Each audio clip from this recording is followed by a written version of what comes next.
Hi guys, and welcome to the Batch Lady, where I show you how to make fast, simple homemade meals that you can make in advance, put in your fridge, in your freezer and use whenever you want. This is a 2-minute top tip video, and my best way to describe this is if you're going to make one, make another one. So I'm talking about making double, okay? I never make, on the Batch Lady, people think that I'm going to make a big vat of chili, a big vat of spaghetti bolognese. I generally don't. I generally only make one for now and one for later, and that way you get to eat a huge variety of different meals. So if you are going to cook any of my recipes, I would suggest that you can spend the time and just double the recipe, okay? It takes about 5 minutes more to double a recipe, because as you're putting, like, this is fish pie, so this one's for the freezer and this one's for tonight for tea. So as you are putting all your ingredients in, it's as easy to put in double and just pour it in and use up all your ingredients than it is to just make one. You've already thought about it, you thought what you need to buy, so it takes 2 minutes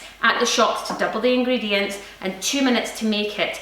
That means that for the extra 5 minutes that you've spent, you have a whole meal that you don't need to worry about another night of the week. So if you're new to batching, what I would say is choose something that you really like, that you make every week, that you know is freezable, and make the one that you're going to make for that night and just simply double it. If you did that every night for a week, you would end up with 7 nights worth of dinner in your freezer to use whenever you want, so you can have a whole week of not cooking at all and have all your favourite meals in the freezer. So guys, my main top tip is double every recipe that you make and save tons of time. Thanks for watching The Batch Lady. Bye!